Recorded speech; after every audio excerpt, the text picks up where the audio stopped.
All right, guys, welcome back to the hillside. Today we're talking about hellebores and more specifically how to grow these amazing plants from seed.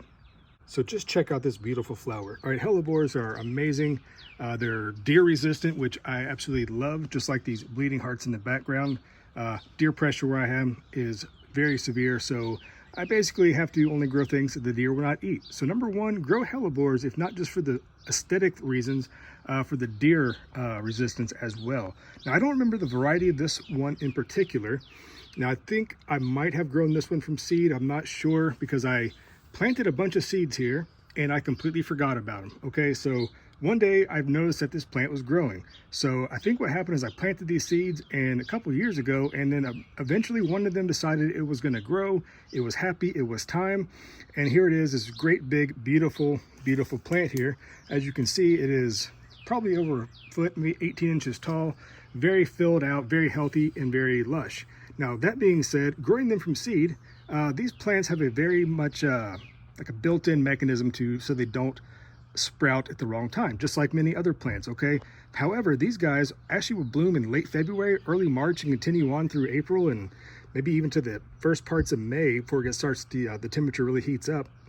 And these things will drop seeds. Now, if you're trying to grow these from seed, number one, you need to buy them extremely fresh. And by that, I mean you need to take them off the plant.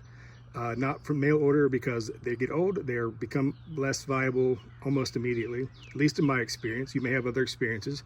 That being said, they need to have the warm stratification. Okay, a lot of times plants need cold stratification, which is they must think they've been through a winter. These guys need warm of summer. They need to stay moist. They need to stay like almost basically damp. Which is very difficult in the summer when you have a lot of activities going on. You have your kids and your wives and everybody doing things. Yeah, it's just really hard to keep track of all the thousands of plants I have, to be completely honest. So that's not going to work for me. However, if you are fortunate enough to let these guys go to seed and know what you're looking for, right here, right there, those are two prime examples of this beautiful hellebore that has actually germinated these seeds. Okay, so I think the best way to grow hellebores from seed is to let nature do the work. Okay, so if you want to make your own hybrids or make your own varieties, things like that, I mean, that's up to you. You're going to have to really put the work in, and it could be a long process. But let me show you some of the other seedlings I've already dug up. So these are just a couple I've left here in place that I want to actually mature.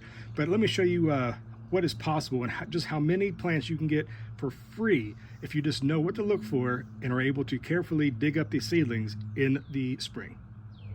All right, so just look at this, guys. Now this is a 72 cell tray.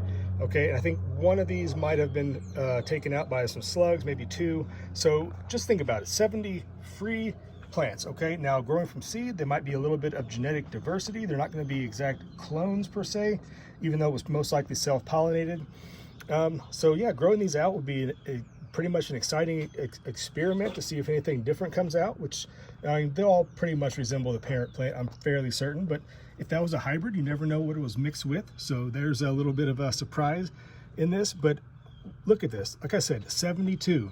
Now, if you go to your big box store and you buy a plant, albeit a mature size plant, not as big as the one I had in the ground, okay, these things are going to run you $25 to $30, $35 even, I've seen, for like a 1 gallon pot size. So if you were able to take care of these, put the work in, like an old nursery table like I got here, where I got, everything grown from seed, and I have a lot of, plants like I'm just growing.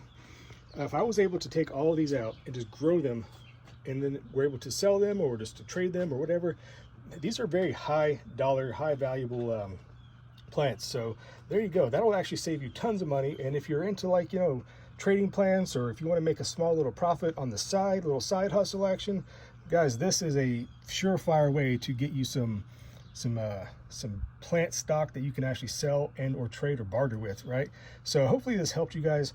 A little explanation of growing the hellebores from seed. When possible, let nature do all the work for you. Very carefully, dig them up, put them in these little cell trays. They're going to do just fine. They're growing so quickly, so easily, and they were free. All right, guys, thanks for watching this short little clip. If you like what you saw, give it a thumbs up, and I'll see you next time here at the Hillside. Bye-bye.